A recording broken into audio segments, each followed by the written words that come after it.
am joined today with the ultimate duck, Karayanagi. Thank you for having me, Kitty. Yeah. Thank you for coming. Thank you so much. I have done driving for the first time in 5 years. 6 years. Wait, 5 years? Oh yeah, I didn't tell you this part of me having a driver's license that I haven't driven. I think it's 6 years at this point. Oh my gosh. Still, the scary part is I can legally, like, I guess buy a car, get into a car, and just drive. But I feel like I shouldn't at this point. That is kind of scary if you think about it, because wait a minute, if you pass your driving test and you get like your driver's license, there is no law in terms of how long you need to like drive afterwards. Yeah, I drove like almost every day for, actually wait, I took my driver's license and that was right before during my university. I went on half a year of exchange in Denmark. So I took my driver's license like literally like weeks before I left for Denmark. Okay. And then I was there in a year where obviously I didn't drive. Not a year, half a year. Yeah. Obviously didn't drive for half a year. And then I got right back and I drove like almost every day for a year. Okay. And since then I have not driven a car. So that's like 6-7 years ago. What happened to the car? Where did it go? Oh no, I sold it. That's what, okay, it hasn't been like standing like for 7 years since the gathering test. Oh, that would have been real bad. It would have rusted apart, fallen apart. Gosh. Yeah. You don't want that. No, but like, I'm just wondering, what got you out of driving? Was there a reason? Were you just preferring public transport, or like what transitioned it? If I have the choice, I will not drive. The reason I drove like every day for like a year was because I lived like out in the country for that year. Oh, okay. Where buses run like twice a day, like 4 days a week. Okay, that's not that bad. Yeah. I had like a part-time job I had to get to because it was like the year I wrote my master's degrees. I lived with my mom who lived out in the country. But being in the countryside is so nice, though. I don't know about you, but driving in there too. Really scary. It's really scary. It's really scary. It's the type of countryside where the roads are narrower than usual, but there's a lot of like lorries and like the times when the buses do run. Oh gosh. They're huge. And like having to like pass like a giant lorry like truck on narrow, unkept country roads with lots of turns and trees. You can't like see around the turns. So every time you approach like a steep turn, you're like, will there be a lorry around this? It's so scary. And then in the cities, there's other cars, so I can never win with driving. Is there like tractors too, like really big machinery? Yeah, tractors, but at least they run like rarer, and it's more like in the harvesting season and stuff. You know when they're out and about. But the like giant trucks, and then there's the tourists that go like out to the countryside, but don't know that the roads are narrow. So they're like, we're just going to drive in the middle because we have all this road, and there's no like the road is so narrow. There's no dividing line in the middle. Yeah, so those are the worst, like tourists in like the giant camper vans that take up. That sounds so painful. Is the speed limit higher in the countryside area too? I would say like, okay, Norway does kilometers an hour. Oh yeah, kilometers. Yeah, we do kilometers an hour. But I think in general, so the way it is, unless I'm misremembering, this says like something about how long it's been since I've driven. But like when you're out in the country, if there's no like speed limit sign, or if there's like a sign that says like, oh, the speed limit is like doesn't count here, then it's like 80 kilometers an hour. Okay. Which I don't know what that is in miles per hour. I'm converting it, don't worry. Oh, okay, yeah. 80 kilometers an hour usually on like narrow country roads, and then they will usually like turn it down to like 50 or 30 kilometers an hour if just like the tiny little populated areas that are the country. So 80 kilometers per hour is 50 miles per hour. Yeah, it's not that bad. It's not like a highway.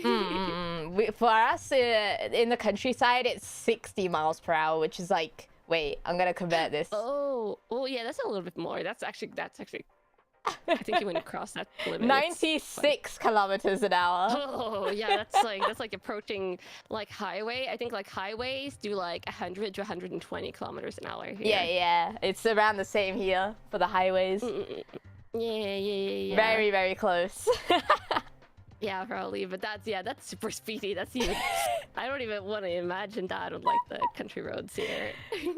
Sometimes the countryside as well, at least here, they have like really big bushes on either side that are really tall. Yeah, so you can't really see. And they don't like even. I feel like a lot of those places in the countryside when it's really like bendy. If you go by the law, they're like supposed to trim those down. But Oh, really? I think so. I think at least for like around house areas and stuff or things like that, because you're supposed to have like line of sight. Oh. I think for like, so I don't know, but I feel like it shouldn't be legal sometimes. Yeah, no, we gotta get rid of those bushes, guys. Come on. What are they doing here? They're just blinding people. Yeah. And at least during winter, there's no like leaves on the trees unless they're like God, what do you call it? The pine trees and stuff like that. Oh yeah. It's better during the winter, but then you have another issue. The ice and stuff? Oh wait, that's okay. There's two other issues. There's the ice, and then there's the mooses. Not the moose. Oh yeah, no. Moose. The moose are like, it's our road now. Just run out in the middle. I actually was driving during like late. It gets dark super quickly, of course, like up north during the winters. I was driving like not that late, but it was pitch black outside during winter. Just driving, comes around the curve, and there's a moose crossing the road. Luckily, it was far enough away and I was fine, but it's scary. They're so huge. Hey chat, why did the moose cross the road? It was to block Kana Yanagi. No. Oh my god. Wait, do you guys have moose? Or is it like just deer and stuff? No, we don't have moose. I don't think... I guess horses, but like, they aren't wild horses. It's kind of like... Yeah, they come with people usually. They come as like a pair, you know, when you buy them at the supermarket. Yeah. But no, I've always thought that a moose thing was like a Canadian problem. I didn't realize. Oh, no. Yeah. There's like, do you know this like triangle like moose danger signs? I don't know if you've seen those road signs. Those are everywhere, everywhere. Yes. And some places they get replaced by deer signs, or if you go like, especially up north, like north, and like some select places there would be like reindeer signs because like this native Sami like this reindeer herding, and a lot of those are like just kind of like free range. Oh my goodness, I don't know how it would feel like to drive on roads with such massive animals. I guess we do have deers, but they're also really, really rare. You barely see them. Foxes, I guess, as well, also very rare. We don't have road signs for foxes though. It's normally horses and not geese. Deer. Oh yeah, deer. Yeah, no. Honestly, you should be happy. The moose, I like to call them the trucks of the forest. Oh my god, that's so true though. Because if you go into them, it's over. Yeah, there are like trucks, and also they know that they're like trucks. They don't care about people. They're just like, oh yeah, this is our road now. We go here. Oh no. They just do whatever they want. Kind of deal. That's scary. That is really scary. Yeah, you don't want to be traveling at like, what was it, 60 kilometers an hour, knowing that they're around. That's a lot. Yeah. So extra careful around like curves and corners usually. Also, there's no giraffe warning sign because we don't have giraffes. We don't need the giraffe warning sign. Yeah, I feel like if it's a giraffe, you could actually like maybe see them coming if you can see that really tall neck. Yeah, let me just extend my neck out. That will give the warning for all the drivers on the road. Yeah. But yeah, wow, 5-6 years. I don't know how it would feel like to have a gap that long for driving. So if you were to go behind a wheel today, you just wouldn't have the same confidence, I guess, from when you first passed. I would probably have to like start on I don't know, like a parking lot. Yeah, probably start on a parking lot and stuff, and just be like, yeah, how do you like rivers. Yeah. we're at that level, and also I have like in the where you are, do you have to take like a driver's license? That's like if you take one for automatic gear, like steering, you can't drive manual cars. Yeah. It's exactly the same here. Yeah. So I actually have a driver's license for manual transmission. Oh, you're so like base. Let's go. But I don't. I feel like if I was going to drive again, I would only like trust myself around automatic because the gear, like the manual transmission, is hard. Yeah, I get that. I do get that. It's also like the clutch bite point on each car is different, right? So you have to kind of adjust to the car. It's really weird. Oh, yeah. Oh god, yeah, stick shift. Oh. No, I would probably, if I was ever going to own a car again, I would probably get in like an automatic car, I think. That's understandable. Do you know when you did your lessons and everything and your test, did you pass first time, or was there like... Oh yeah, I passed first try everything. Oh, nice. But I also unfortunately took my driver's license stuff while in university, while living in a city where I didn't have anyone I could practice drive to. So I had to have like, just to make sure that I passed everything first go, I had like extra like driver's like lessons, so my license ended up being really expensive. Oh like, my really gosh. expensive. Yeah, you don't want that. Yeah. To be fair, like I would drive, like practice drive, like before I started, like during holidays and stuff. Yeah. So there's that. Also, you were frozen for so long on my screen, and suddenly you started moving, and it went through all the motion, just everything you did since you started freezing.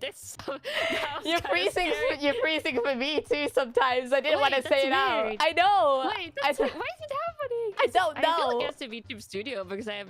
Yeah. It probably is. No, they probably detected the fact that we were talking about winter. That's it. That's what it was. Yeah, I was freezing up. Let me know if I freeze again. Okay, I will do. But yeah, so... Oh, wow. That's a lot of driving experience that... It was so far away. But, like, in terms of other things then, you've played a lot of racing games, right? No. What? Other than Mario Kart. But Mario Kart counts. Yeah, if you count Mario Kart, I played like quite a bit of Mario Kart throughout the years. But other than that, the only other time I remember playing like a real car, like racing game, was like back in elementary school. Okay. I feel like I vividly remember immediately crashing like 3 times into buildings, driving backwards through the track, and just like spending more time off the road than on it. So that was like my only other like non I mean, off-road racing is also a thing, if you know what I mean. Yeah, but I feel like I vividly remember that that was not the game where you're supposed to do that. Yeah. And that was also like over 20 years ago, so I have no idea what the game was, but it was like realistic cars driving. I tried to play. Yeah, I see someone mentioning Euro Truck Simulator. I tried to play it. Yeah. But okay, so you know, you probably have like 2 screens, right? It's pretty common amongst VTubers to have 2 screens. I usually always play my games on my left screen. Yeah. So that one time I was trying to stream it, it refused to open on the left any screen. Other screen. Yeah, on like I even went into the game code, like tried changing things in there that was supposedly maybe able to help. Oh no! That kind of made it glitched over to my left screen briefly before I went back on the right. Oh. So I have not played Euro Truck. Oh no! I do hate it when games do that sometimes. They just force themselves onto one screen only, and it's like, why are you on that one? I want you on this one. Yeah. And I refuse to have like my streaming set up on my left because I'm so used to having a... Yeah, that's understandable. Man, Euro Truck is a hater. Have you played Euro Truck? Like, is it fun? I played it like twice, I think. It's a fun game. Am I good at it? Well, you know, it's not a car, so yeah, it's a try. It's different. It's a massive thing. I can't control that. Come on now. Yeah, you can't be held responsible for what happens on the trailer in the back. Yeah, I also got told off by the cops a few times for having my beam lights on in the daytime. Oh, that's a thing that could happen. Wow. Yeah, you get fined for having your headlights on. Oh my god, yeah. The reason I want to play it though is because they have like the Scandinavians. Now they're adding like the Northern Scandinavian as well. Oh. So you could like actually drive around like in Norway or like Sweden. That's cool. You could probably recognize some of the areas. You'd be like, oh my goodness, I know that I don't place. know if I would recognize, but it would be like maybe familiar environments. Yeah. And like just the sheer amount of like forest that's up here, just like forest roads, and then like more forest roads, and oh, there's the ocean and like mountains, and then like back to forest. Yeah, I know the environment in the game is not very accurate, but like the city names and stuff I think are the same. So it's like, wow. Yeah, probably. I don't know. I do not know if they have surprise mooses though. That would be. Oh yeah, that would be really bad. Could you imagine? How would that take on a truck? Realism though. Oh my gosh, I actually wonder what would win, the moose or the truck. I do feel like if it's like one of those trucks where like the driver's cabin is up high, which I assume it is in your truck, then probably the truck would win. But in like regular cars, it's usually like a loss for the moose and for the car because they're just so humongous. Oh.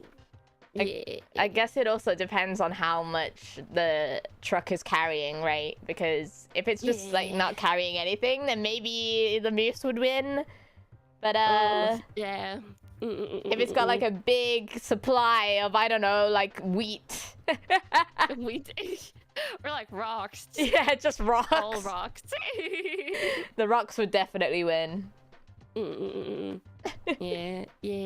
Oh my god, yeah, driving's scary. It is.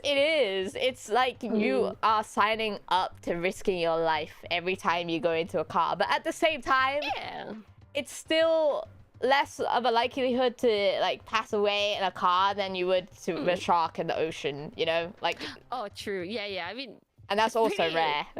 Yeah, it's pretty safe. Yeah. Like, considering like how many people like actually drive every day, which is insane.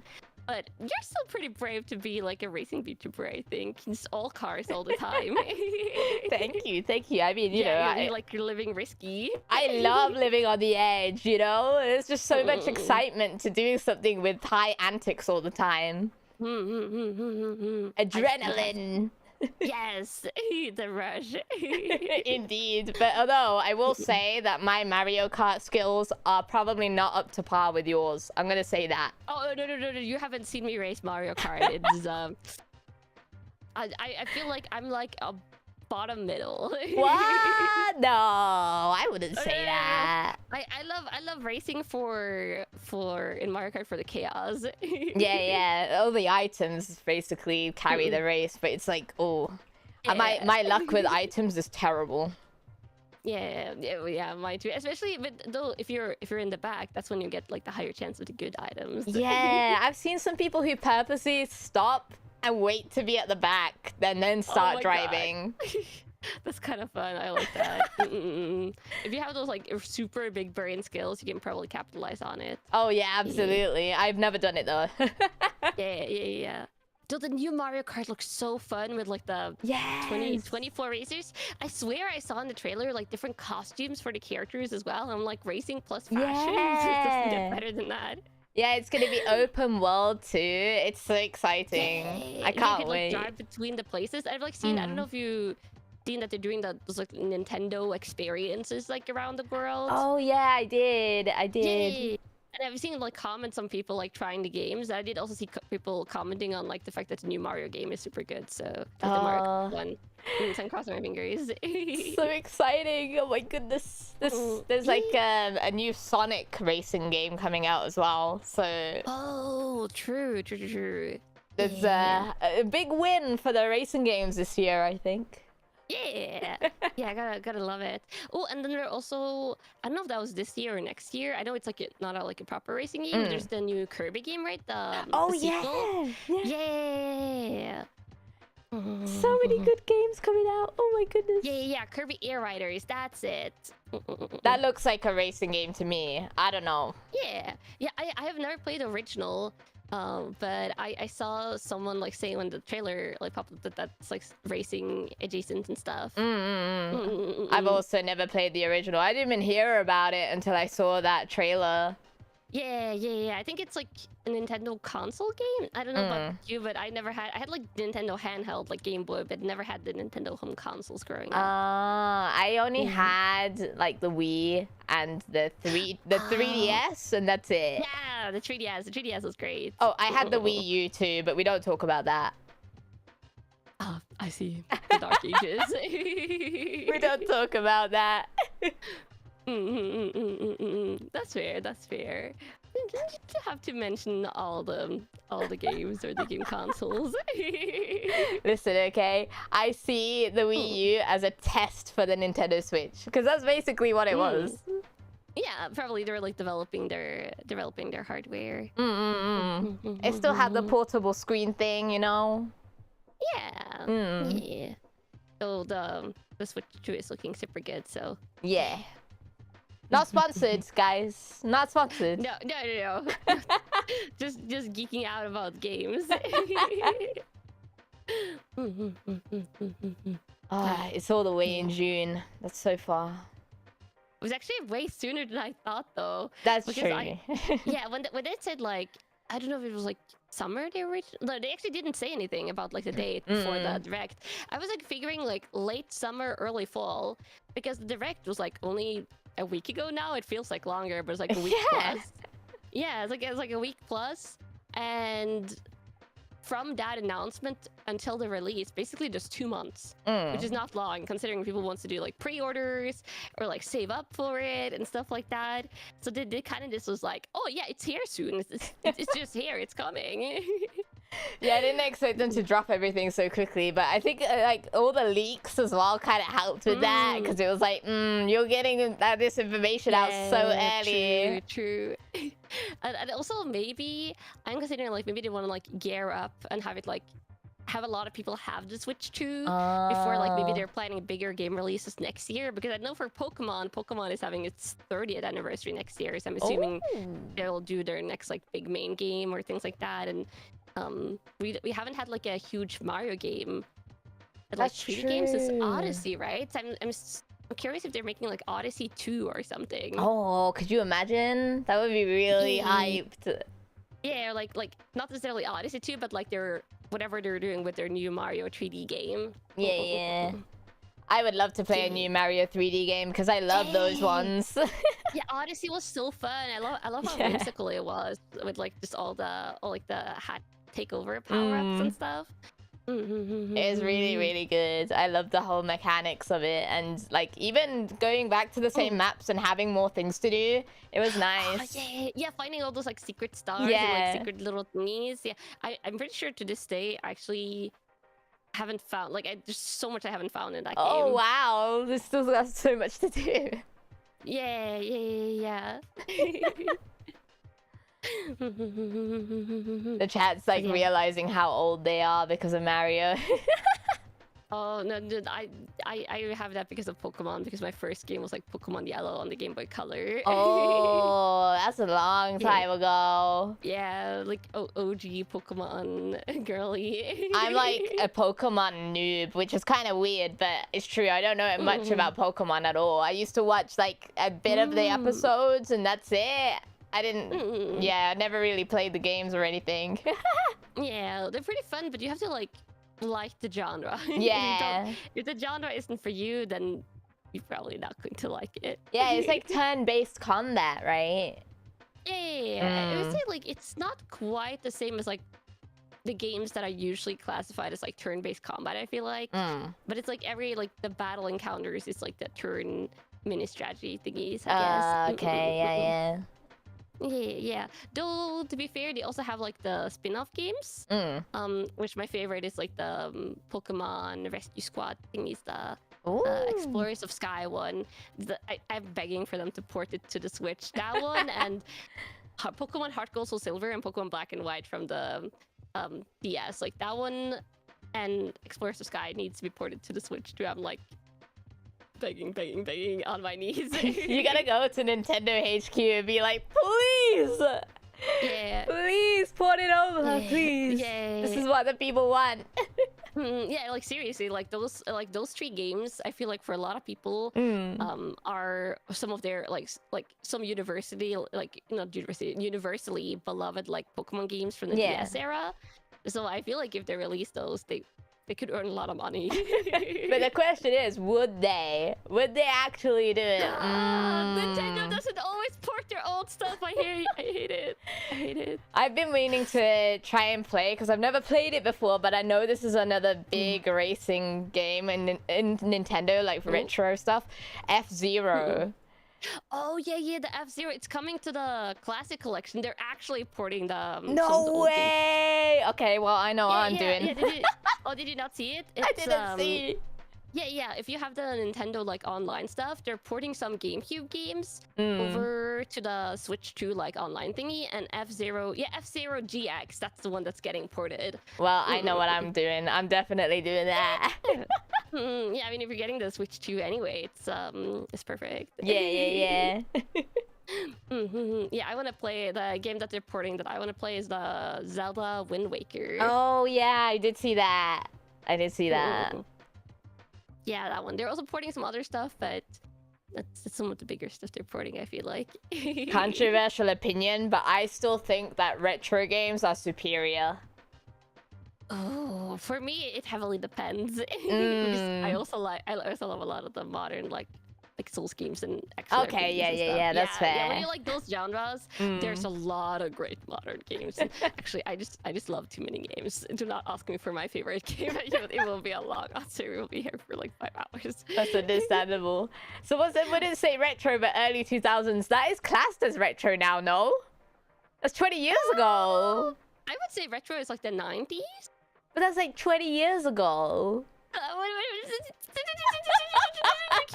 Kitty, we need to like relax. We don't need to start calling things retro. It's true though. Like 30. No. Okay. Yeah. Oh, did I make a mistake? Oh no. Yes, the panicking. I'm going to panic alongside Shadow. It's retro now. Sorry, guys. I didn't mean to make you aware of your age. Damage. The emotional damage. I will never recover. Oh no! I've heard this before. It's fine. Though I feel like I actually recently talked about this on stream, but I feel like what's considered retro is like different depending on what you're talking about. I do think that a lot of people are starting to consider like early 2000s like gaming and tech stuff retro. But if you think about like other more like long running things, like if you think about retro cars, like yes, what year do you like? What is like your cutoff point for what you consider retro or not? That's a good question, actually. Now that you put it in that perspective, it changes things. Yeah. Because like I That's feel like depending on like how's the development like within like a field of things, like retro cars, you wouldn't like maybe like you wouldn't consider like a 2000s car a retro car, but maybe like a 60s cars would definitely be retro, right? I was gonna say 90s, but okay. Usually, like just to take like I'm assuming a 60s cars would be retro. Yeah. Yeah, but yeah, it's like a different cutoff point compared to electronics, which has like a way quicker like I feel like development speed. Yeah, that is true. That changes things. You know what? I take it back, guys. Early 2000s. No. My point is that like it's different depending on the thing. Same for like retro clothes and stuff. I feel like you have to go like pre-90s. Oh yeah, retro clothes are like a whole new thing now. Actually, wait, no, that sounds really counterproductive. No. Clothes goes in cycles. Clothes definitely goes in cycles. Yeah. Everyone's dressing now with retro fashion. Does that make sense? Yeah. I feel like the younger generation. Oh my god, the younger generation. Oh god. You mean me? Oh, a lot of the young 20s people. Oh my god, no! How have I reached this point? Kitty, take me out of here! I didn't do anything. I'm innocent. the young 20s people, the younger generation. Oh my god, they wear a lot of retro clothes. I also like retro clothes, I gotta admit, but I like retro like 60s and like 70s. Retro clothes are so based. They're so based. Yeah. Oh god. I just need to stop speaking sometimes. Sometimes it's just like, yeah, maybe I shouldn't speak. Maybe I shouldn't be a VTuber. It's too emotionally damaging to myself. No, don't say that. Everyone loves you. What do you mean? I can be with the hip young ones. Yes. Yeah. Yeah. Oh my god. No, it's fine. It's fine. Listen, it's okay. You can blend in with us. It's fine.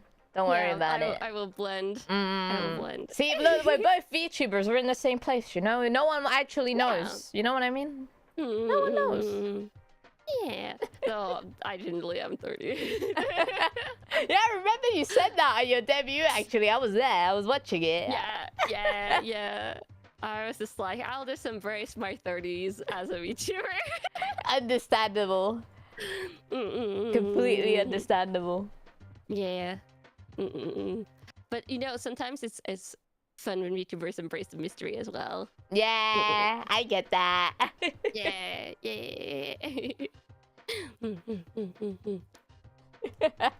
Leave our 30-year-old duck alone. Now, why did you have to mention her age again? It keeps on coming back to me though. It's nothing wrong with being 30. Except for when I start talking about the younger generation, then I'm just like, how there?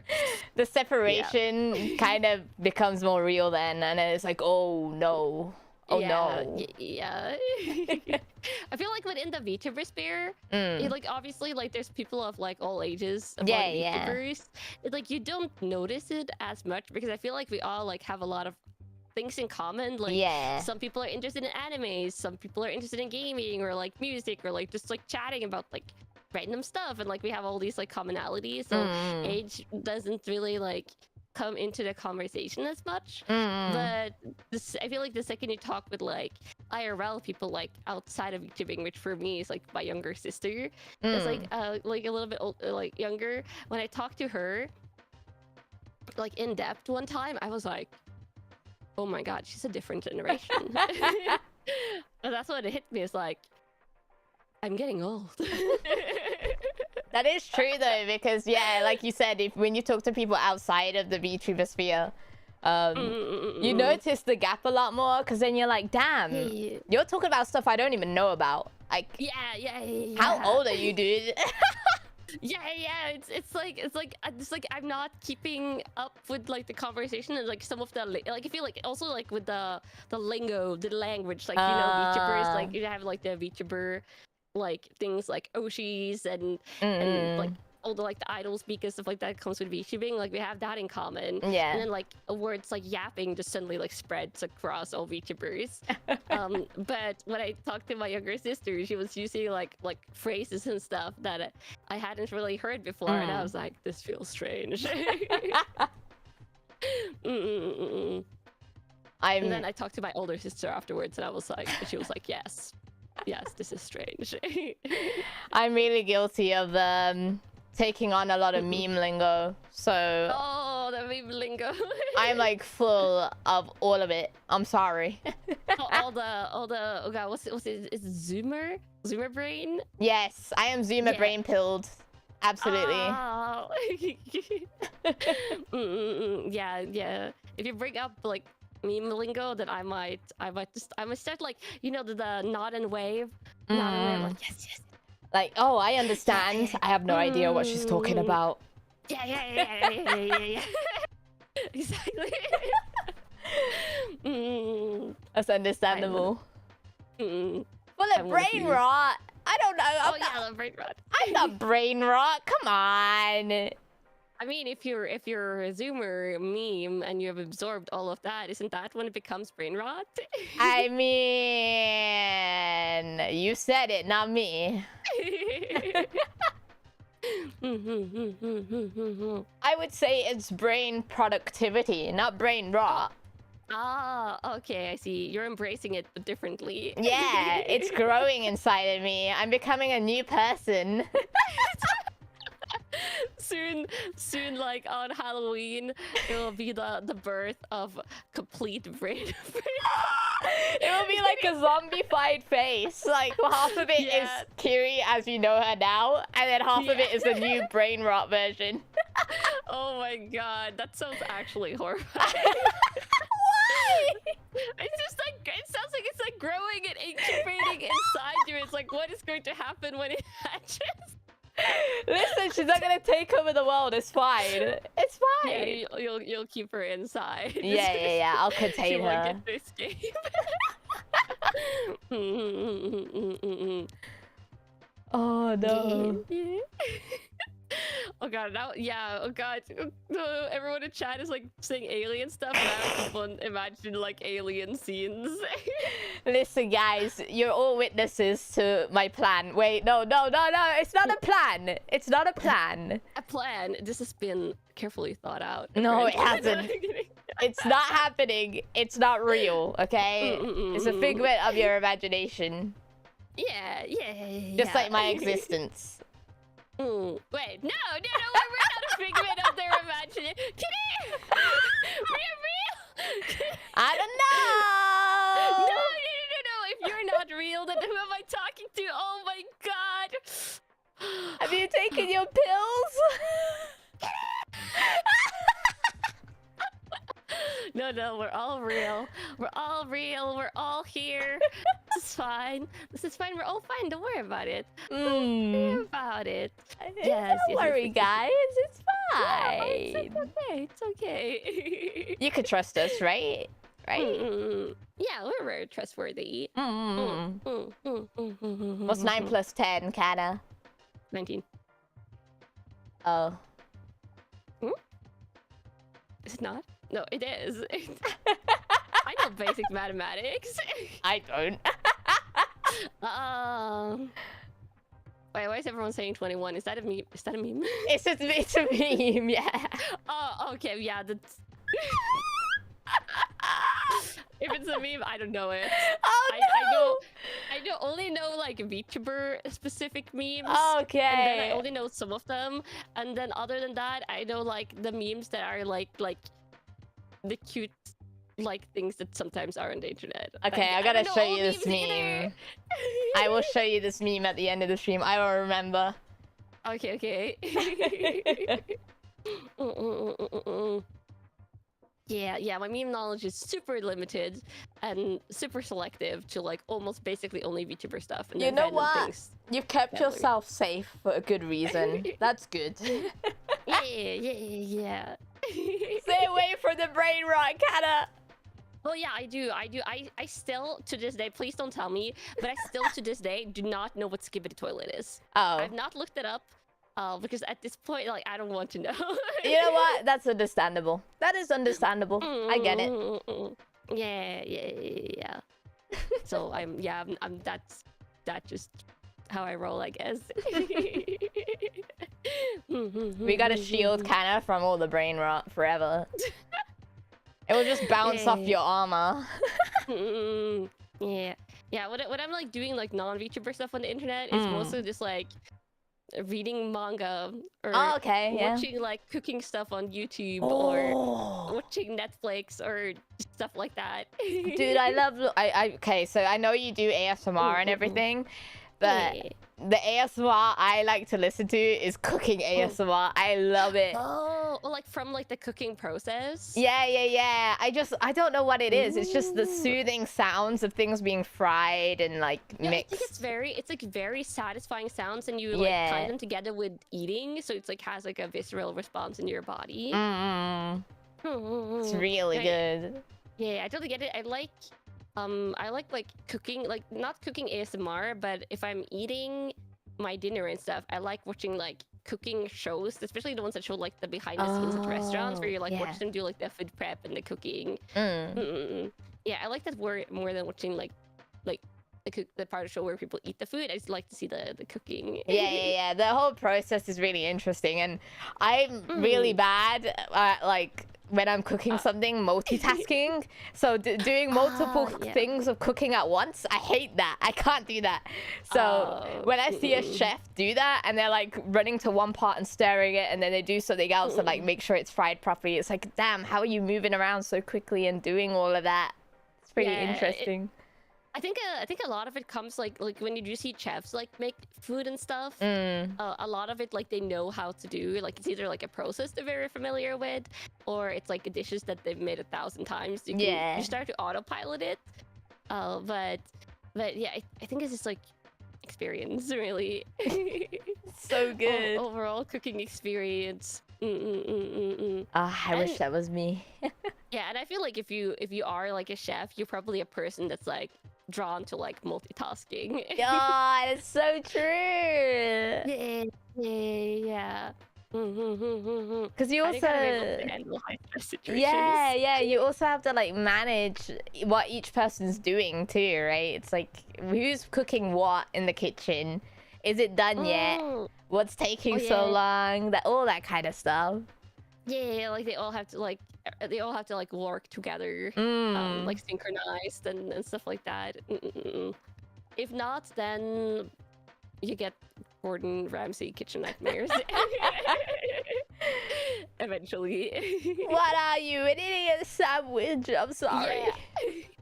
Oh my god, the old like Hell's Kitchen series that used to be on like TV when I was younger. I remember that. Have you seen what they've done to his YouTube channel? I don't know if you've seen it. No, I haven't. I watched some Kitchen Nightmares like a couple of years ago, I think, on YouTube, but I haven't checked out his channel in forever. I think it's the Kitchen. Is it the Kitchen Nightmares YouTube channel? I can't remember now, but someone there is like an ultimate meme person, and they've like made every thumbnail into a meme, and every title is also a meme. Oh my god! It's so good. I gotta check that out eventually. It's really, really good. LV, oh, it might be Gordon's daughter that's running it. Interesting.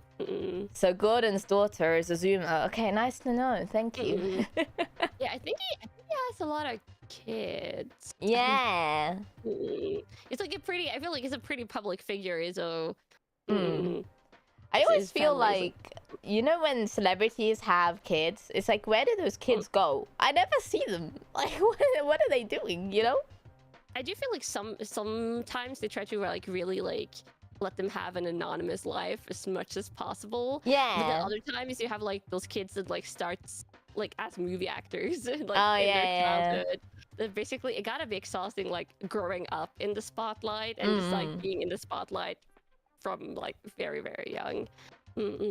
Yeah, I get that. Because like an example of that is this really famous football player called David Beckham.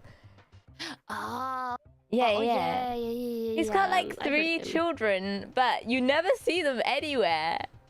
I mean, they're somewhere. They're somewhere, but we don't know what they do, you know? Yeah. Probably a lot of, I'm assuming, like confidentiality NDAs and stuff, like with like maybe teachers. I feel like teachers probably have like a baked-in NDA in like their work. Oh, yeah. I'm assuming like maybe more than usual like NDAs. Oh, going to public school as a celebrity must be crazy. Yeah, I can only imagine. It's probably like, well, a lot of them I assume go to private schools if they're in countries that have private schools. Definitely. Places like where a lot of them congregate together, so they're in similar situations. I learned about private schools one day, and I didn't realize how much stuff they could actually get. Like not private schools, but like boarding schools, right? Oh yeah, those. I don't know if we have those in Norway. You have, that's where you are, right? Yeah, like, and they get transported to different countries, and they can have like a horse as well, like just a pet horse randomly. It's like, what? Random pet horse? That sounds amazing. It's so crazy. Yeah, it's like here in Norway, it's like basically just public schools and then like a couple of private schools, but public schools is like everywhere. And same with university. It's like most universities, and all like the biggest universities in Norway are public universities, and there's maybe like a couple of like specialized private ones, but it's really rare. Yeah. We have like grammar schools as well for like the really smart kids too. The smart kid schools. Easy. Yeah, we don't really have that here either. We don't even have like those AP classes and stuff, like the advanced classes and things. I think the only thing I know that we have advanced stuff for is mathematics. Oh, right. But you can usually in high school you can choose between like advanced or practical. Actually, they call it the theoretical or practical mathematics. Yeah. And then like there's also like one that's like even higher than the theoretical mathematics, but that's basically only if you want to go into like a science field in university.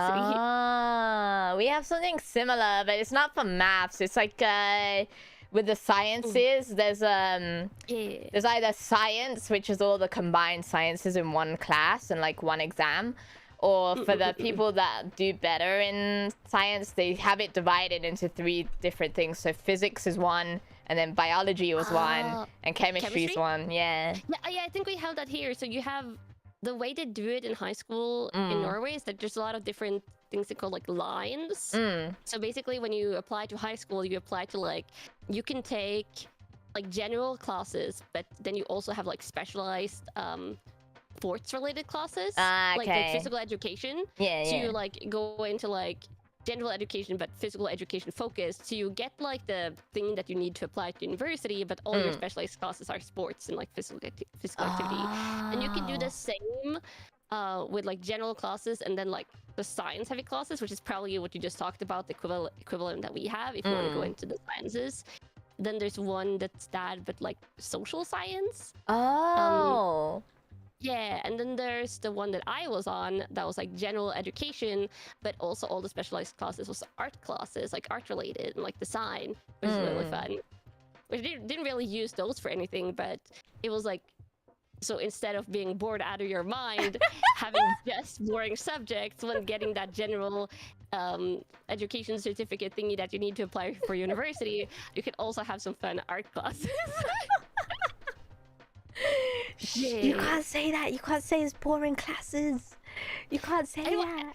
Okay, some of them was more fun than others, but you gotta admit, like, okay, so obviously, like, if you're an English native country, you have English classes, right? Yeah. We had Norwegian classes. Okay. Where you have to like read so much different like Norwegian literature from like all the different ages, and you're reading like some interesting stuff, but then just a whole lot of boring stuff as well, like postmodern, like prize-winning literature, and you're reading it, and it's like, how did this win a Nobel Prize award? No. It's so kill me now. It's so boring.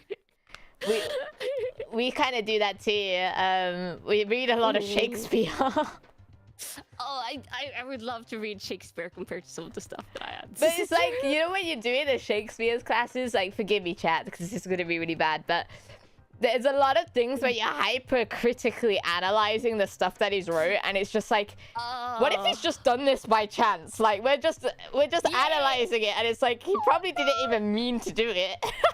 Yeah. I often think about that when you have to like tear apart books and literature and stuff. Like, maybe they just did it because they thought it was cool. Yeah. Okay? Oh god, but no. Instead, we're like tearing apart the author's life and like every single like sentence structure. Oh no, yeah. English class was an experience. I'll say that. Yeah.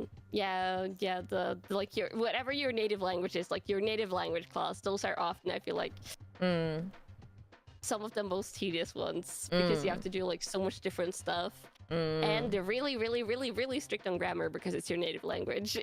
Yeah. Now that I think about it, English class didn't actually make sense because we did analyze some American text too. And that's not really relevant. Oh, yeah. I guess they were like, well, it's English, so... It's not the same. Yeah, and then meanwhile, Norway has 2 different separate grammatical writing systems. I can only imagine. Yeah, and during your regular Norwegian classes, sometimes they're just like, oh, today we're doing the other grammatical system, which wouldn't be that bad to learn about it, but like that other one, you write it like almost exclusively only in school. And it's like you should be able to read it and like understand it, obviously. But at the end of the school year, they're just like, oh yes, here you have a mandatory exam that you have to complete and write it completely in this other grammatical Norwegian system that you never use outside of school. But we're going to grade it on you, and it's going to be on your permanent grading sheet that also will affect your chances of getting into university. So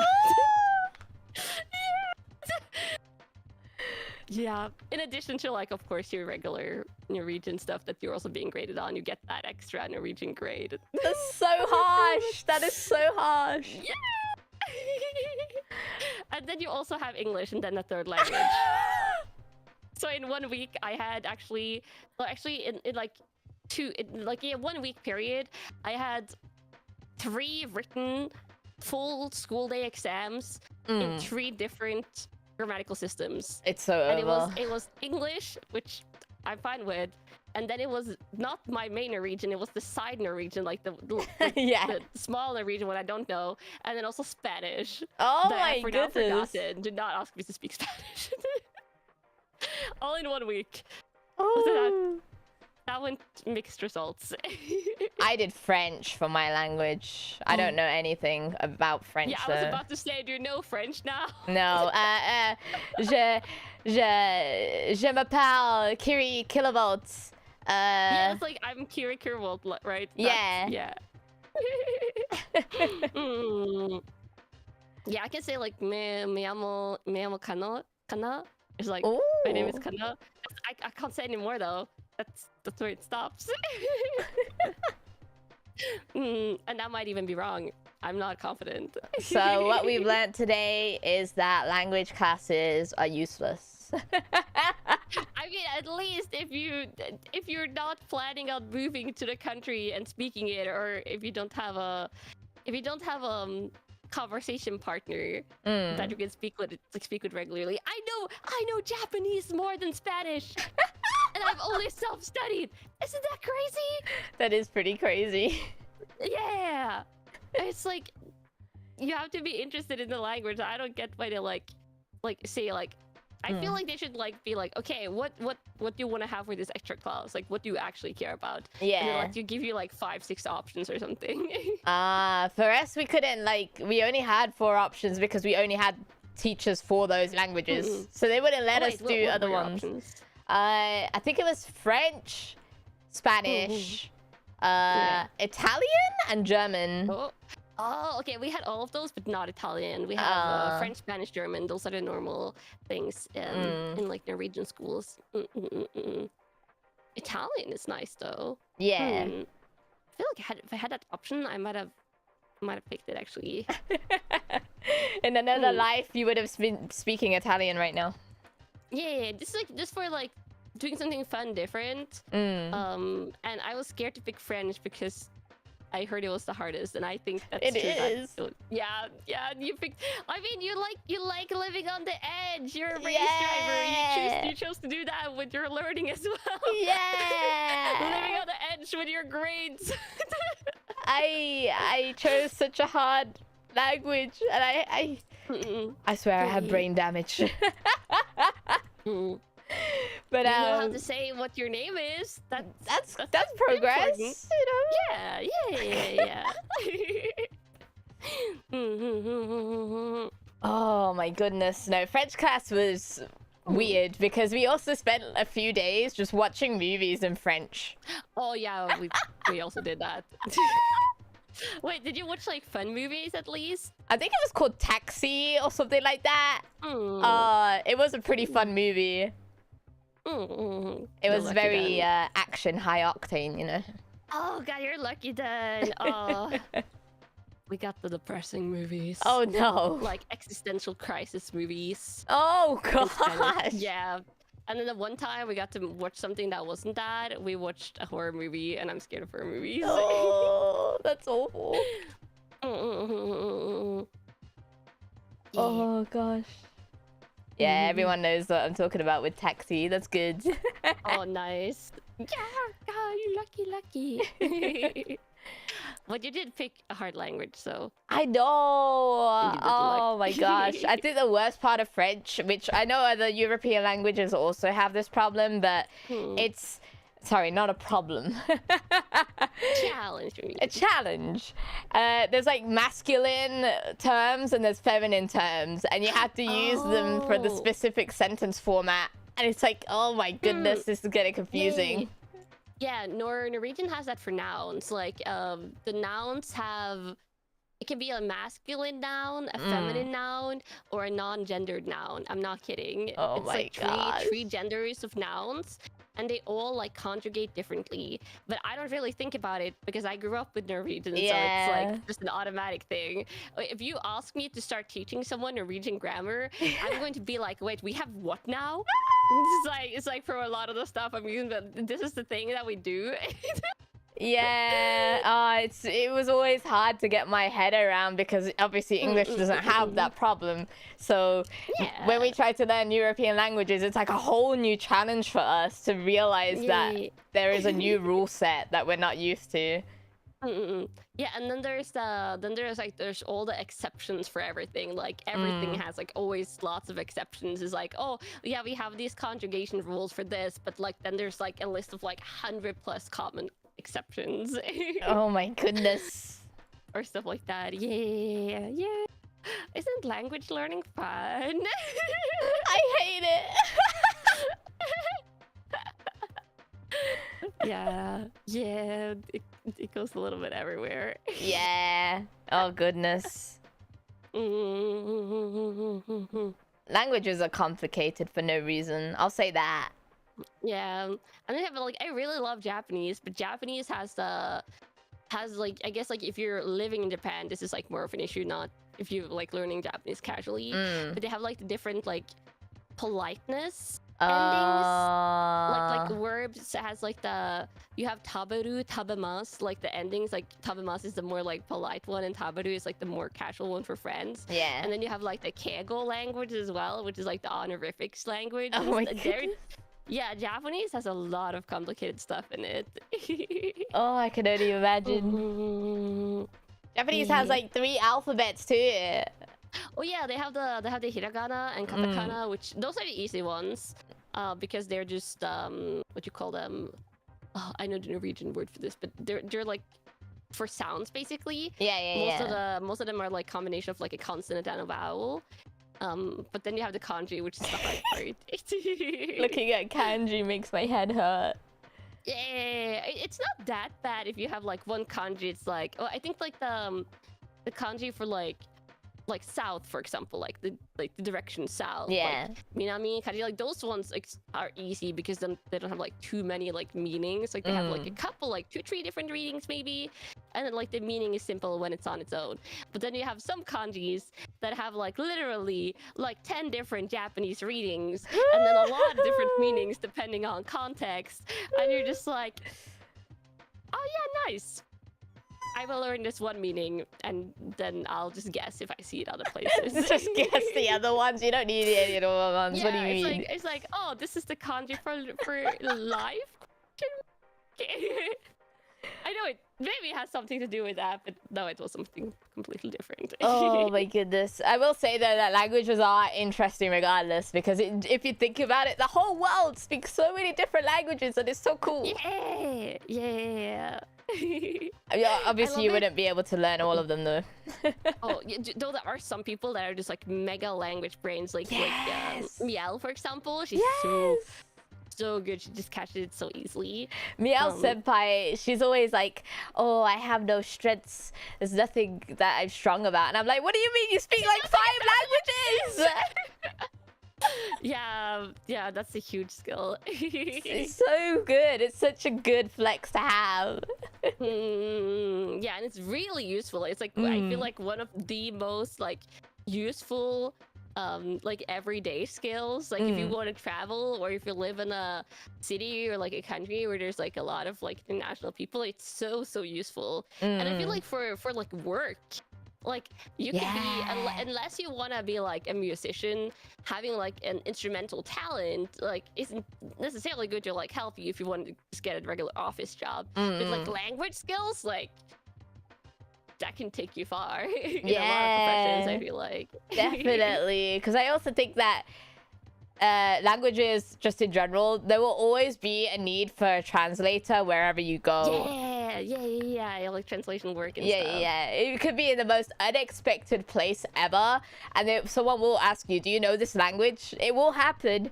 So yeah, I've always wanted to learn an additional language. I've never had the chance to because I'm so busy, but I would definitely want to pick up one for sure.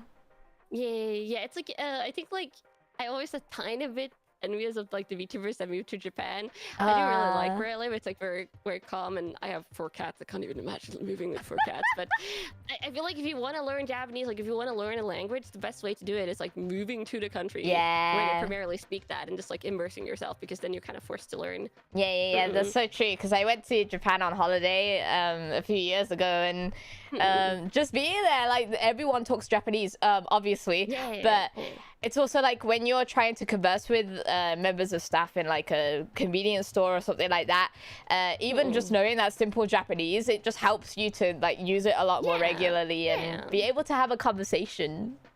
Yeah, and when you hear it around you and like you see it on signs, and you just kind of like your brain just starts like auto learning. Yeah, for sure. Yeah. Japan, such a beautiful country. I want to just go there with like empty luggages and just buy stuff. That's so smart. Also see stuff, but also buy things. That is things pretty like, smart. Yeah, things like anime figures are so much cheaper there, for example, or like a lot of like geeky things. Dude, even like the airport food, because I know this is this is something stupid, but airport food in Japan is like the same cost as a convenience store just anywhere. Yeah. Oh god, airport food. I don't know how it is for you, but for me, they charge blood prices. What? In Norway, airport food is super expensive. Yeah, it's the same here. It's very expensive, but Japan is like so cheap. Yeah, it's like you want like a ham and cheese like croissant. I don't know, like $15. Yeah. Oh gosh, airport food is so expensive. Why is it so expensive, guys? Please. It's not like they're getting their food from different places. If it's like a chain, like like convenience store chain and stuff like that, like I don't know, like a 7-Eleven or something. Oh yeah. It's not like they're getting their stuff from different places than other places. It's just like they know you're locked in the airport and can't leave to get your food. Yeah. So they're like, well, how much are you willing to pay? Are you that desperate? I can see that money in your wallet. Come on now. Oh, I'm so jealous about 7-Eleven. We don't have 7-Eleven here. Oh, actually, I thought that was like pretty common in a lot of places. Yeah. We have 7-Eleven here. They're not that common, I feel like. But we didn't used to have them when I was like super young, but they're around now. 7-Eleven apparently tried to come to the UK. I read about this because I have no life. But 7-Eleven tried to come here in like 1998. I think it was that on the Wikipedia. And then another chain bought it, and now there's no 7-Elevens. They bought like the UK rights or something? Yeah. Smart by that other chain, I guess. I hate that other chain. Everyone hates that other chain. Oh. The pain. Oh, no 7-Elevens. It's not Greg's. It was Home Bargains. It was Home Bargains. Bargains. That's a peculiar name. See, that's why I don't like it. Why is it called Home Bargains? I don't want that. Oh, Home Bargains. I thought... Did you say humbugs? No, not humbugs. Home Bargains. Okay, that makes way more sense. I was like, who would name a chain for humbugs? I mean, we do have pretty weird sounding names for things here anyway. That is true. Like, why do we call that bakery chain Greg's? Oh, Greg's. Is that the one that's like double G or something like that? Yes, GREGGS. I feel like it's when you really think about it, like stores are named pretty weird Weirdly, stuff. that is Yeah. true. Why is 7-Eleven called 7-Eleven? It's open 7-Eleven? Is Like- it? Is it? Like 7... No, I swear it's something like that. It's like 7 days a week. It's like something about their opening hours, I think. Yeah, I know the 7 days a week thing. 11 hours? I don't know. Something. 7 a.m. to 11 p.m. 7 days a week. Is that it? Is that it? Huh. I don't know. And then I guess you have like... I mean, Burger King is kind of like, okay, they sell burgers, right? But Yeah. then you have McDonald's. And if Yeah. you think about it, McDonald's is kind of like Greg's. It's just a name. That is true. But it's become so quintessential. I feel like if you think McDonald's now, you think like burgers and fries and like fast food. But if you like try and remove your brain from the food association, it is a name. Yeah, it's just a random guy's name, McDonald's. Like a surname. Wendy's. Wendy's, yeah. Who's Wendy? Nando's. Nando's. Oh, Nando's is a British thing, right? Yeah. I've actually never been to the UK. Hey, you know what? Good for you. Yeah, I think it's a pretty common place to like go visit, like London, because the plane rides aren't that expensive usually.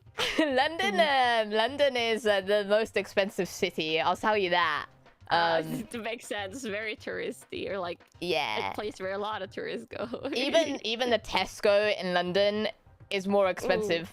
Like just the products there are more expensive simply because it's in London.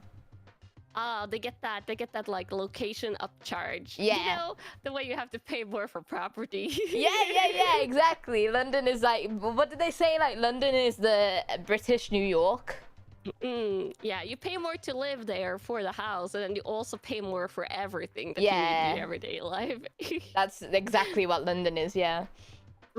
That's so painful though, because I feel like in a lot of professions, like if you're a teacher, is the salary that much better? Yeah. Probably not. Oh, good old London. I want to go eventually, but I feel like with England, I kind of want to go to like Scotland more. Oh, okay. Like see like nature stuff, or like castles and buildings, like do the touristy things. Yeah, but I've only ever heard good things about Scotland. I've never heard any bad things, but I've personally never gone. Ooh, what about Ireland? I've also never been to Ireland. I think Ireland is also a really nice place though. Yeah. I've been to Wales. Well, have you been to like other places in Europe, other than like British places? I've been to like Tenerife. That's like a common holiday Tenerife. destination. Yeah, that's common holiday destination here as well. Yeah. Tenerife is nice. I like Tenerife. Where else have I been? Morocco? I've been to Morocco. Ooh. Yeah. You've been to like the hot places, the Yeah, nice yeah. vacation places. I've never been to Benidorm. Leave me alone. That's like a common UK holiday destination too. Yeah, I feel like two of the most common ones here are like Sweden and Denmark. Okay, yeah. They're the neighbors, and like we share, like if you look at Sweden and Norway on a map, like basically almost the entirety of Norway at some point is like closer to the Swedish border because they're so long and narrow. I do want to go to Denmark. I think it would be a nice holiday. Yeah, I will say I haven't been to Stockholm yet. The places I've been in Sweden have been more like closer to the border places. But compared to Oslo and Copenhagen, which I've lived in both for university, Copenhagen by far, I say this as a Norwegian person that's happily living in Norway, Copenhagen is by far the better city to visit. Oh, like, okay. It's like not even a competition. It's like if you get the choice to travel to Copenhagen or Oslo, like you go to Copenhagen. Understandable. I will note that down.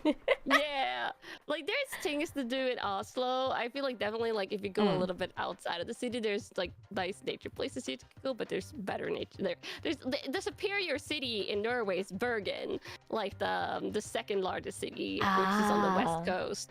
Yeah, that one is really pretty, and I've also been in Bergen for a little while. Yeah, far the superior city, and also for like I feel like culture events as well. It's prettier. But Copenhagen is really fun. They have a lot of fun stuff to do there. There's a lot of like within the city borders, like it's very like widespread out in Copenhagen. Yeah. But they have a pretty good like metro and bus system. And if you rent a bicycle, there's like very bicycle friendly the entire city. And they have a lot of like historical sites and places spread out around Copenhagen, like that are like really well preserved, that kind of like you can just go in and like chill, especially during the summer. It's very nice to just wander. They have some really super nice big parks.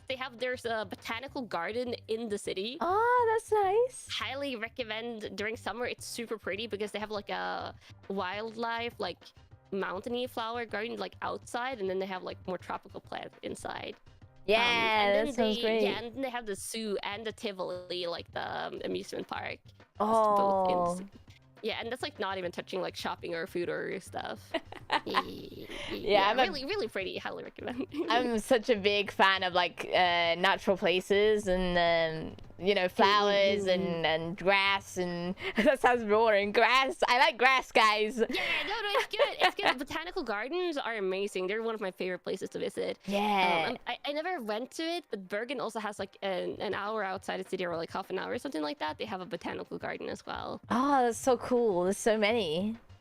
Yeah. It's just nice like seeing all the like native or like tropical flowers just like in one place. Oh, but is Copenhagen car friendly? That's the question. Oh yeah, there's a lot of cars there, but like bicycles often take like priority. So like if a bike is crossing the road, like you respect that obviously because one, they don't have as much protection. But there was lots of cars there as well. It's probably hellish to drive though with all the traffic and stuff. Like traffic, and like you have to like take the bikes into consideration like way more in a lot of other cities because there's so many bikes. Okay. People commute on bike to an insane degree. It's wonderful. I biked when I lived there. That's definitely a no-go with the car then. It's bike only. Yeah, I will say though, it is actually nice because it's so adapted to bikes. A lot of the like bigger roads, like you know, I feel like in some cities you have bikers, but the roads are built for cars only in mind, so they're more narrow because they want to like utilize all the space like for buildings, and then like just give minimal amount of space to the cars. But in a lot of the streets in Copenhagen, they were so wide because they were built with the car lanes in the middle and then dedicated bike lanes on the side. Oh, that's really good. And then the sidewalks and then the houses. So like there were so many more like wide roads. So it makes it feel more open, and I really like that. That is good, because I often feel like one of the big problems in the UK, at least, is that the roads feel so cramped all the time, and there are roads that just even sometimes you have to give way a lot because there's just no space for anything. So having wide open roads feels way better. Yeah, the dedicated bike lanes are really nice. And like those good. can, if you're biking there like in the rush hour, like of course those can be like crowded of bikes, but that's like same with rush hours of cars, like crowded. That sounds awesome then. Yeah, I recommend visiting in summer, I think though. It was really nice in summer. Okay, I will make sure to note that down. That is on my list. Yeah. Though it's very flat. It's very flat country. If you want to go like hiking and stuff, I don't know if it's the country you go to, but you go there for other stuff. I mean, historical sites and parks and you could also just hike on like flat ground. It doesn't have to be mountainous areas. True. Kids, go for a walk. Touch grass, guys. gently touch it though, so you don't cut yourself. Yeah. Don't do that. That's dangerous. Mhm. Yeah. Some grass can be sharp. Yeah, indeed. Especially on the coast, so just like those like tall, like strong, like beachside like grass plants. Yeah, those are terrifying. if you know what I'm talking about. Yeah, I know exactly what you're talking about. Oh my goodness. There's like some plants as well that can sting you, right? Yeah. I mean, those exist, but just like those regular like grass stings, like non-stinging ones, I swear you can cut yourself on them if you're just walking past them regularly. Oh, that's so scary. I don't want to cut myself on grass. No, thank you. Yeah, sawgrass. Thanks for the grass education. You're welcome. This is the quality content you cover for VTubers and grass. Yes. Yeah. This is actually probably very niche if you think about it. VTubers encouraging people to touch grass. I don't know. Yeah. Oh goodness. Okay, I wanted to ask you some questions just before we go on to like. Before we go to the racing. Oh god, the racing.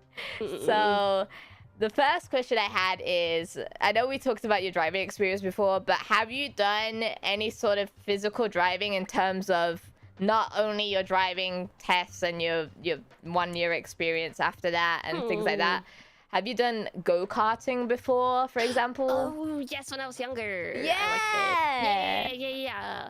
I feel like all of it was when I was like younger than 16 or something, stuff like that. And only maybe like 3-4 times, but I actually really like go-karting. I think the first time I tried it, I was like driving really slowly and cautiously because I was scared. Yeah. But the last time I did, I think I was lapping everyone. Oh my goodness. Yeah. Okay, we got a natural born racer here. What the heck? I was feeling the speed. It's very fun because there's no traffic rules. Yeah. It's just go-karting and speed. And their thing is to stop you if should you crash and you have a helmet and stuff. So wait, why was that your thought? Like, oh yeah, if I crash, something will stop me, so it's fine. No, it's just safety precautions, you know? It made it sound like you bulleted it down and just prayed for the best. I didn't crash! I didn't crash! But I was really also stepping on the gas. Oh my goodness, wow. Well, that's a good sign. Okay, have you done like bumper carts before? Oh, yeah, bumper cars as well. I like that. Again, very much speed.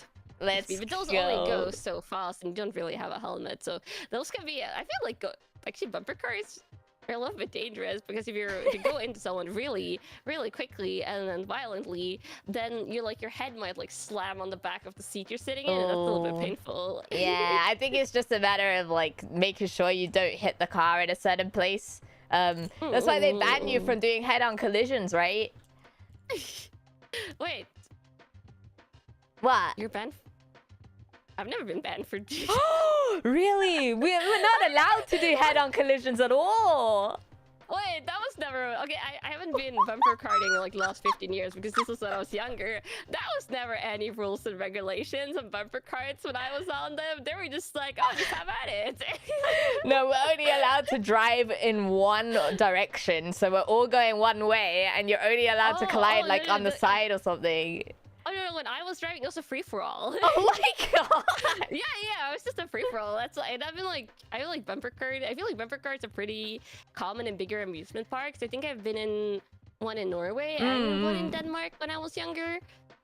All of them was always just free-for-alls. What? We have them in theme parks here too, but yeah, again, we have rules for them because otherwise people get hurt.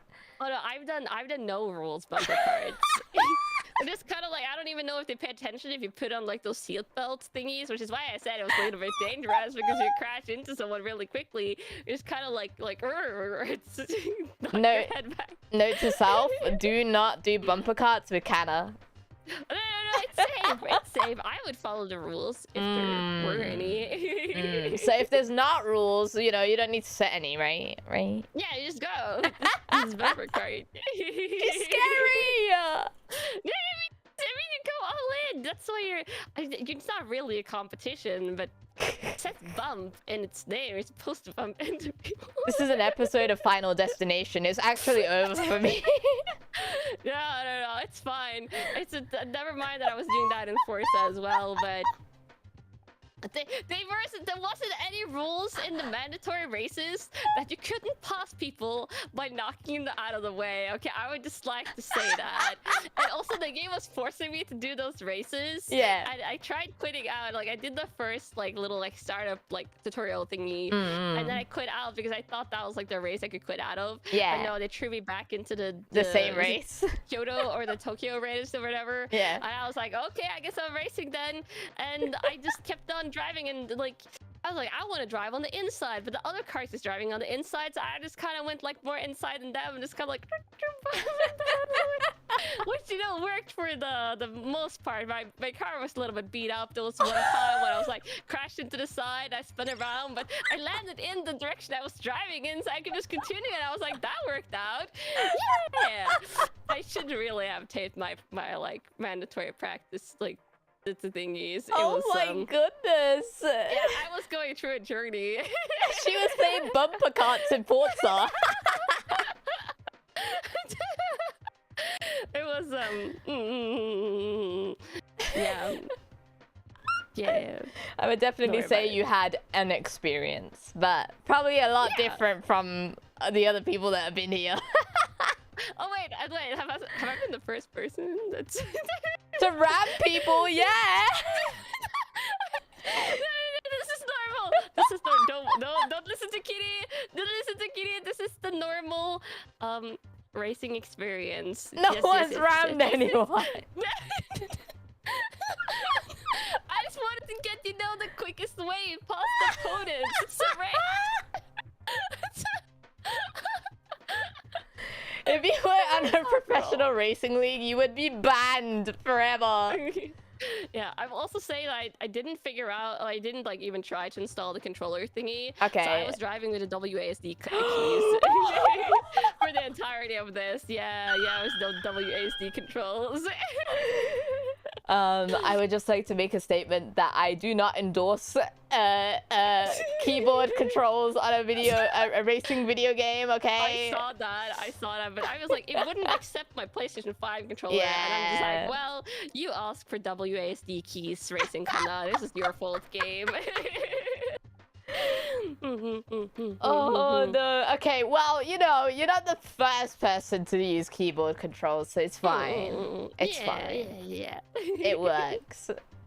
Right. Yeah. I'm just gonna explain how the lap worked and everything for everyone that's new here or people that have been here before. So basically, what I did is that I forced Karayaragi into a Subaru BRZ car on Forza Motorsport, and she was completing a lap on Silverstone International Circuit, and yeah, she had to set a lap time without the driving line and without any assist or stuff like that. So she was just doing it by herself. Did you do some practice laps? Okay, so first I gotta ask, I did buy the right Subaru BZ. I did buy the right car, right? Yeah, you did. You did. Because when I was buying the car, there were two Subaru. Yeah. One was 2,000 in-game currency, too expensive. So I was like, I really hope it's not this one. I'll just buy the cheaper one. Yeah. It's supposed to be the one that you can afford. So yeah, I think it was a 2022 and 2013 version. Yeah. Yeah, because I made it so it's purposely you could only just buy it, so no one can cheat or anything, you know what I mean? Yeah.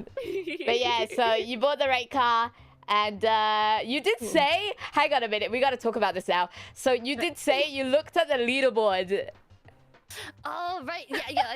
I didn't look until today, which I've already done my lap. Yeah. But I did really good on my practice. My practice laps was really good. So I was like, okay, while I'm in the grooves, I stopped after 4 practice laps. Okay. So while I was in the groove, I was like, oh, I'll just go and do the race. And then I was doing the race. It was going decently. And then I got distracted by something. Which you'll see in the... I don't know if thing that distracted me actually will show up in the video, but I'll explain what it was. I don't want to spoil. Yeah, okay. You already know what happened. Oh god! And then I was like, well, I guess this is my race now. Okay, we're gonna go over and we're gonna take a look at your lap. So I'm just gonna bring over this little TV screen for the chat to see, and then yeah. And so I can see it as well. yeah. So I will bring it on the screen for you too. Let me just I will get it up. Wait, let me stop my BGM. I'm playing a BGM to myself this entire time. Oh, nice. That's so real of you. Oh, there we go. Yeah. So, now I have it up. okay, everyone can see the video, and we are all ready to go. Are you ready, Kata? Oh god, no. Wait, should we be quiet while racing? I mean, if you want. Yeah. Okay, I'm ready. Okay, let's go. Ah, scary! Ikeso! Let's go! Let's go! Hold on. Yes. Boom. I love how you're simulating the engine noises. There we go. Okay, that's good start acceleration. That's okay. I'll make that up. I love your helmet. I'll make it up with proper acceleration. Oh god, the guideline isn't here anymore. Yeah, I should have practiced without the guideline. That would perhaps have been a smart thing. But no. I'll just read the speedometer thingy. That's what it's called, a speedometer. I have a driver's license. It is called a speedometer. That's true. I promise. I promise. I have a driver's license. Good braking. Self braking. Ah, A little bit wide, but it's okay. It's fine. Hopefully, no penalty. No penalty. Yes. I can definitely see the WASD. Yeah. Hard brake. Yes. Oh, and now gassing. Just all of it. All the power. Yeah, on the straight now. All the power. This is good. Yeah.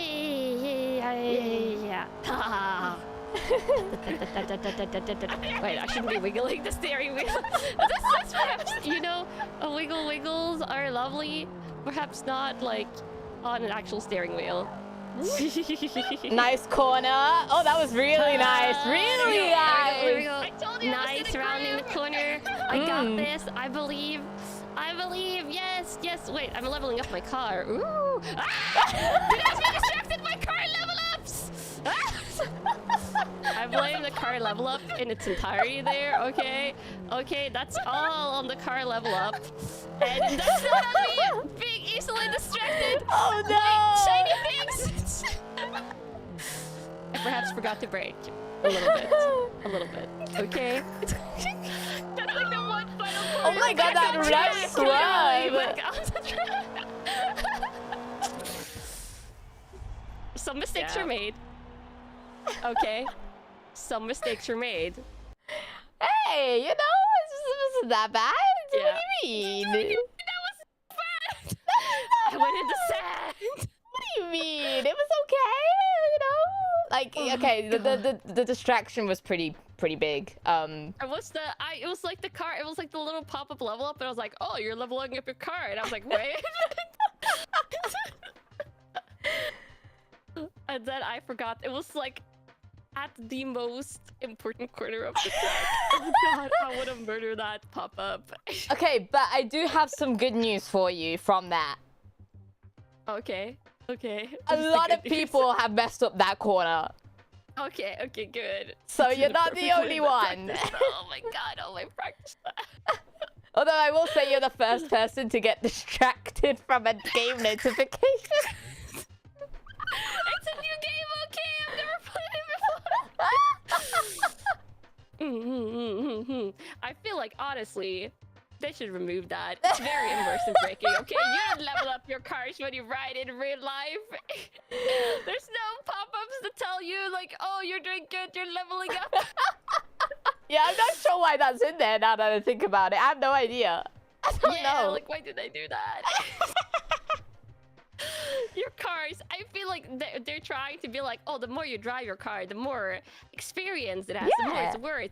But no, in real life, every second you have your car, it loses value. That is true. Yeah, it's like you buy the car and you drive it out of the dealers, and then boom, half of the value is gone. Just straight away from driving that out of the dealer. Yeah, it's not like that, because then technically, if you were to resell it, it would be a used car. Oh, And they'll be yeah. like, oh yeah, it's a used car.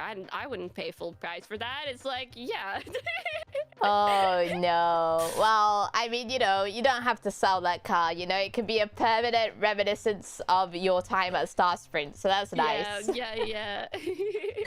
Speaking of, we should probably get your lap time on this beautiful, luxurious leaderboard that you saw already. Wait, can you screen share that? So I can Oh see yeah. Let me just here we go. Here you go. Oh, that's not it.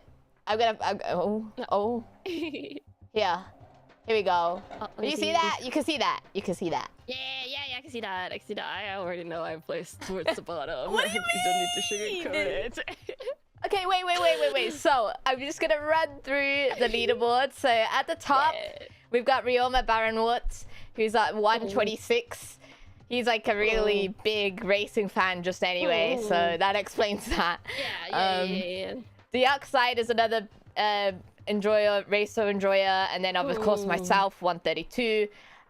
We got Remia from Vispo at 136. Then we've got Kaminari Clara at 145. We've got Poco Raccoon 145 as well. Just only just a bit slower than Clara. Bria Cookie Box 149. Rem Kanashibari 151, and then right at the bottom, Himemiya Rie at 215. Yeah, I'm not at the bottom, but I know I think I'm at the fourth one. I like how you said it with confidence. I'm definitely not at the bottom. I'm definitely not. That's good. Yeah, no. Yes, I'm not bottom three, I don't think, but it's... Yeah. Okay, yeah, so... I know what happened. I'm gonna write down your lap time, but I'm gonna make it as very dramatic as possible, okay? Okay. You got a time of 1 minute, so yeah. That's already not at the bottom. You're good. Yeah, that's good. It's good. 40. Oh wait, it was better than I remembered. I think I just made it really bad in my mind. 8. Yeah, let's go. 0.85. There we go. I think I misremembered and thought I got 159. No. You got now. 148. You gave yourself a whole 10 seconds extra. What the heck?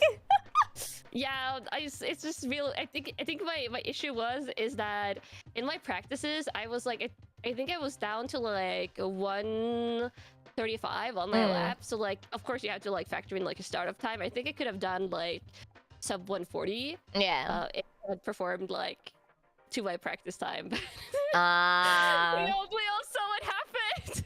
That happens to everyone though, because I think the actual racing line being removed, it changes things. It's oh no, the thing is I memorized. The thing I was memorizing, I wasn't memorizing the racing line. Yeah. I was memorizing the speedometer. That was what I was memorizing. What the speedometer needed to be on for the corners. I knew my speedometer needed to be at 40 miles per hour for that final corner. But I got severely distracted. So that was what I was doing. I was breaking down to the speedometers I remembered for the lines.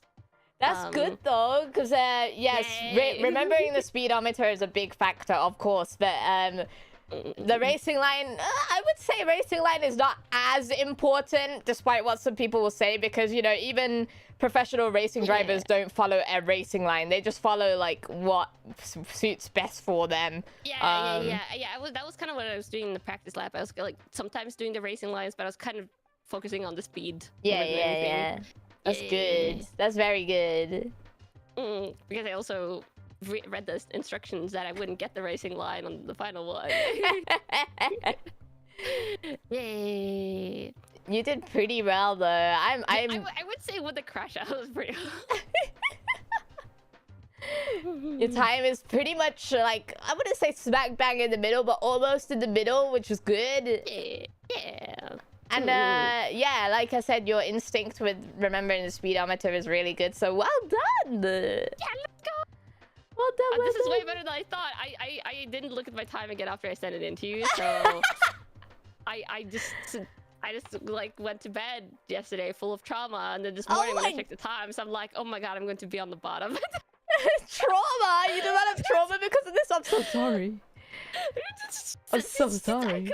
I get a little bit competitive with myself. Yeah. Okay. So what you're saying is you want to beat that time now, huh? Is that what you're saying? Yeah, but I also don't want to play the Forza game again because it kept on crashing on me. It crashed on me like 5 times.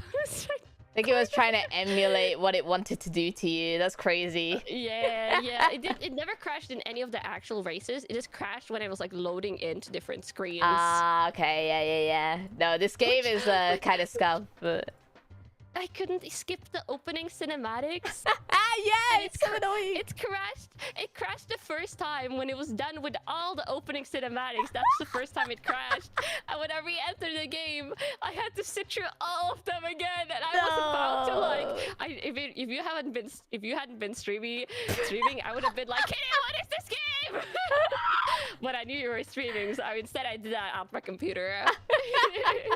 Yeah, sorry about that. I've been pretty busy this week, but no, yeah, I understand. I get it, because honestly, the racing games make me crash out a lot as well, because it's like, what is going on? Why are these games so hard to operate? Yeah, like, and I got the opening cinematics, but then when I was done with that, I was like going into the car buying and the menus and stuff. It started showing me like slow-mo rotation of cars in a cutscene and like really slow talking, and I was like, I like Top Gear. I like cars and car shows, but this is making me somehow dislike cars.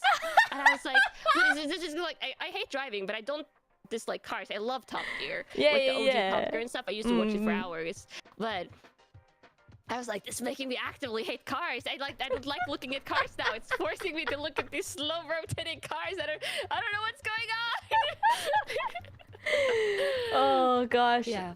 But I didn't know you liked Top Gear. That's awesome. I love Top Gear. I love, actually, I don't know if I'll rewatch the regular episodes. I know obviously like this is similar to like their like what do you call it, like a star in a car, a star in a reasonable price car. Yeah. I love that concept. I watch that so much. But my favorite is their Top Gear specials, where they give like a budget, buy 3 cheap cars, and then just like drive through Africa, and like, oh god, those were so fun. Yeah, I love the specials too. I think my favorite one was probably the Vietnam one, because they did so many funky things.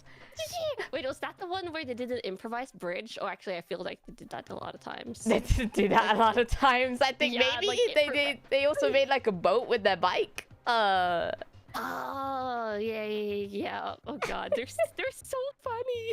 Yeah. They're all doing different things now, but it's great to like still have them on TV at least.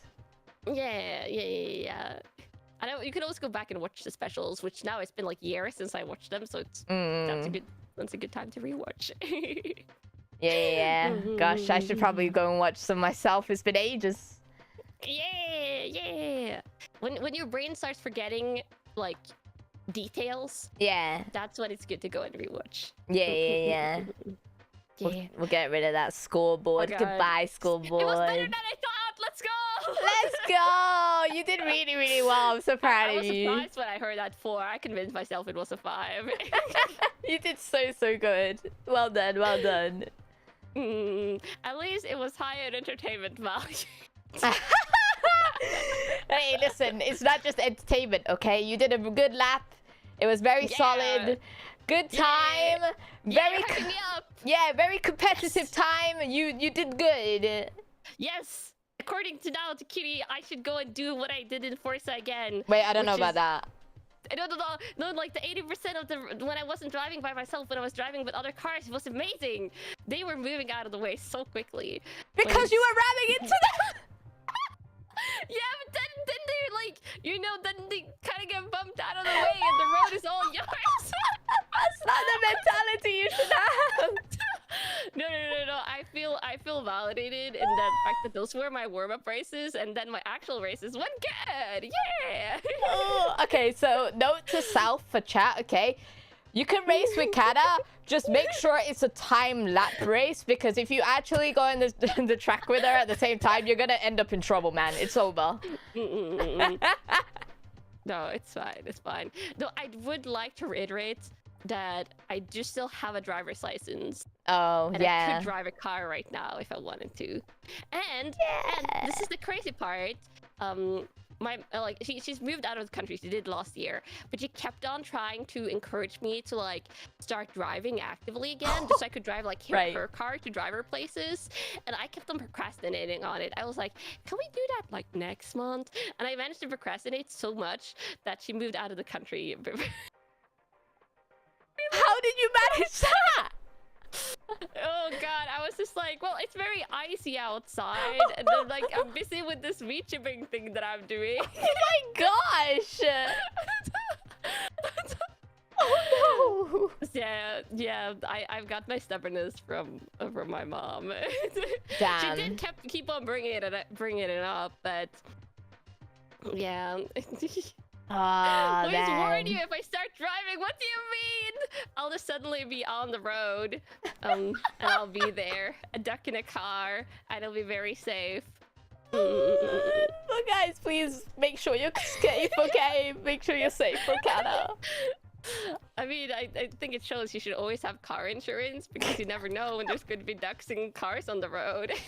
Oh, I feel like if it's a regular road, I will follow the rules, obviously. But if it's a racetrack, the game never told me I wasn't allowed to ram into all the other cars. I would like that to be on record. But like, the game just told me to like, you know, accelerate and drive and like all those like basic controls, and I was like, yeah, these are the rules. You get penalized. You get penalties. No, I didn't get a penalty. I swear there was no penalty in those tutorials. They were just like, have at it. Oh my lord. Yeah, no, that's over. That's over. Oh my god. Maybe I shouldn't play Euro Truck Simulator. No, I think you'll be okay. Wait, there's this other game, this other driving game. I swear, I think I bought it on Steam. Let me check what it's called. Oh, I'm excited now. Anything Snow driving is Runner. fun. Oh yeah. Yes, you drive a truck, but like the picture is like full of pipes and then in the snow. Yes. I feel like if there's one game where you're supposed to like just you make your way through stuff, it's like in the snow, right? Have you played that? I haven't played it, but I can play it. So. Ooh. Yeah. It looks fun. It looks fun with all the snow and stuff. Yeah. That looks like a really fun game. Yeah. It has a lot of like off-road looking vehicles. Yeah. Yeah. And you can drive off-road. And then into other cars, and your cars would be safe. No. Maybe they have roll cages. Don't drive it. Maybe they have roll cages. She literally just said, "I'm driving. Good luck, everyone else." What do you mean? You can't say that. No, the roll cages was for like my own car. I don't know if the other cars have roll cages, but maybe like your own car. It's over. It's actually over. No, it's very safe. It's very safe. I don't know about that. We're like yourself. I don't know. I don't know. Yeah. I'm honestly feeling very encouraged about the driving now. Thank you, Kiri. No problem. Thank you so much for joining me. Game stream that isn't Mario Kart, I will credit it all to you. Oh, thank you. I don't think I deserve all that credit. You were really good yourself. No, you do. You have got me back into the thought of racing. Yay! This is what I want. I'm converting everyone. Why is everyone saying that I've caused trouble? Oh no. No, you need to embrace this. You need to embrace this. And now the next time you play Forza, you have a thing to test out about if it is faster to just knock cars out of the way. I think I spawned a demon. A speed demon. Oh! That was nice. Wait. Oh. make a scared me. BGM. There, now you don't dare hear my BGM. But like, yeah. That scared me. I have my own soundboard. That is beautiful. I love that. Yes. Yes. Oh gosh. Well, thank you so much for joining me today, Kata. Thank you for having me. I don't get to talk about cars a lot. No, it was a great conversation to have. A fellow Top Gear enjoyer and a speed demon now, which is great. Yeah. This is the start of something great. Yeah, sure. yeah. If you're not Probably subscribed to Kata already, please subscribe. And if you're not supposed to subscribe to Kiri already, like, how do you even get here? And you should fix that. I like that. Yeah. When is your next stream? Oh, that's tomorrow. I'm going to be opening cards. I usually do hand cams on Mondays. And I'll be opening for the first time Shadowverse Evolve cards, which are super cute. They're like a lot of like fantasy inspired art. A lot of cute girls. Enjoy. What time is that? Is that like 7 p.m., 8 p.m.? It's CET. It's 6 p.m., which be British time would be 5. Perfect. Yeah. Wait, what are you doing next? I think my next stream will probably be on Tuesday. Ooh. If not, it will probably be on the Wednesday. I still gotta make my schedule and everything. So I haven't confirmed just yet, but it's gonna be fun stuff for sure. Yeah. Oh, let's go. Yeah. Yeah, Tuesday in it. Tuesday in it. Yeah. Oh my gosh. It is a hot day today, so I'm gonna head on off. Yay. But thank you so much, Kata. Thank you. Thank you for having me. I had a lot of fun. Thank you. Goodbye, chat. Goodbye. Goodbye.